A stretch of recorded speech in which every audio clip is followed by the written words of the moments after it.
জয় মা লক্ষ্মী। প্রিয় দর্শকরা, আপনারা অনেকেই জানেন বা দেখেছেন যে আপনাদের মেয়ে বা অন্য বাড়ির মেয়ে প্রত্যেকটা মহিলাকেই বিবাহের সময় বিদায়কালে মায়ের উদ্দেশ্যে কনকাঞ্জলি অর্থাৎ এক মুঠো চাল দিয়ে বিদায় জানায়। কিন্তু কেন এই কথাটার বা কেন এই এক মুঠো চালই কি মেয়েদের সমস্ত মা বাবার ঋণ শোধ করে দিতে পারে? বা এক মুঠো চালই কি তার এতদিন ধরে তাকে খাইয়ে পরিয়ে মানুষ করেছে, এত যত্ন করেছে, এক মুঠো চাল দিলেই কি তার বাবা মায়ের সব ঋণ শোধ করা যায়?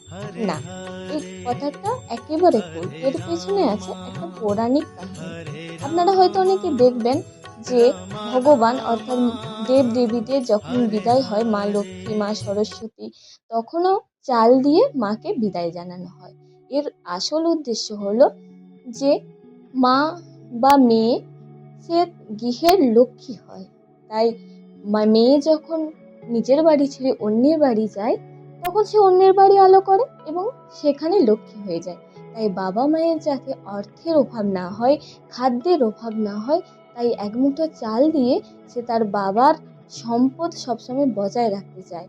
সে গৃহে থেকে যাওয়ার পরে বাবার যেন কোনো কষ্ট না হয়, এই সেটার জন্য কথা। এই কথাটা যুগ যুগ ধরে চলে আসছে।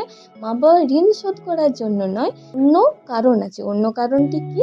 নাকি তার বাবার সম্পত্তি উন্নতি করার জন্য, বাবার কোনো কষ্ট যাতে না হয়, এবং বাবা মায়ের কষ্ট কোনো সন্তানই দেখতে পারে না। তাই মেয়েরা যেহেতু লক্ষ্মী, তাই এক মুঠো চাল দিয়ে মায়ের বা বাবার সম্পত্তি বজায় রাখতে চায়। ধন্যবাদ।